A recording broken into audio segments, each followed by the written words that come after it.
নমস্কাৰ প্ৰিয় দৰ্শক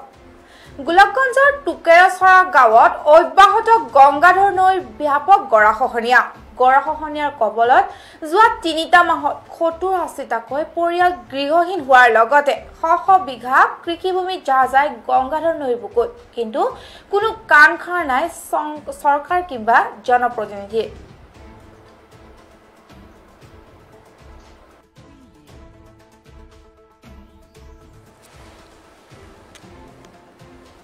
গোলাপগঞ্জৰ টুকেৰাছৰা গাঁৱত অব্যাহত গংগাধৰ নৈৰ ব্যাপক গৰাখহনীয়া যোৱা ৩টা মাহত গংগাধৰ নৈৰ গৰাখহনীয়াৰ কবলত পৰি গৃহহীন গাঁওখনৰ ৭০-৮০টা পৰিয়াল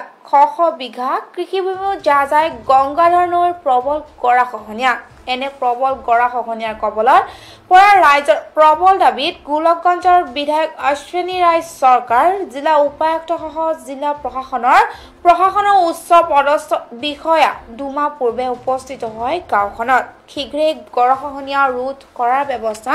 গ্ৰহণৰ লগতে ক্ষতিগ্ৰস্ত পৰিয়ালক আৰ্থিক সাহায্য প্ৰদানৰ প্ৰতিশ্ৰুতি প্ৰদান কৰে কিন্তু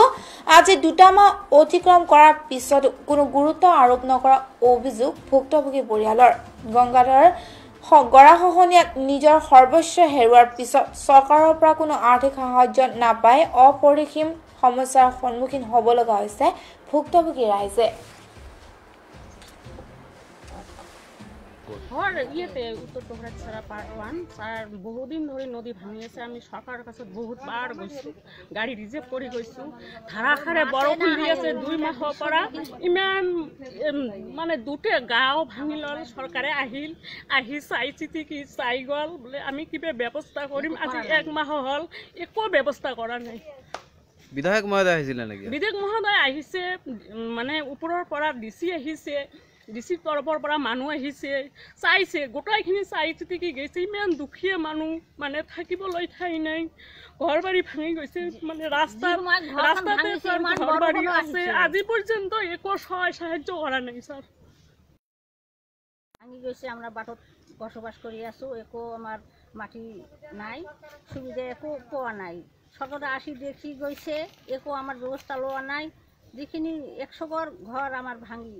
গাঁৱৰ মানুহ ভাঙিছে একো ব্যৱস্থা লোৱা নাই যিখিনি ভোট আহিব সেই সময়খন চৰকাৰে আমাক চায় চৰকাৰ তো বিল্ডিঙত বসবাস কৰে দুখীয়া মানুহৰ ওচৰত একো চাই দেখা নাই আমাৰ যিখিনি চকুত টুকুনি নাই খোৱা নাই ইমান গাঁৱৰ মানুহ হৈছে আমাৰ একো আমাৰ অসুবিধা হৈছে চৰকাৰৰ কাছে প্ৰাৰ্থনা জনাও যে আমাৰ নদীখন বান্ধি দি আমাক উপকৃত কৰা ভাঙি গৈছে আমৰা বাটত বসবাস কৰি আছো একো আমাৰ মাটি নাই সুবিধা একো পোৱা নাই সৰকাৰ আসি এই খবৰটো সৈতে ষ্টুডিঅ'ৰ পৰা বিদায় লৈছো চাই থাকিব প্ৰতিটো মুহূৰ্তৰ খবৰ বাবে PI নিউজ ধন্যবাদ।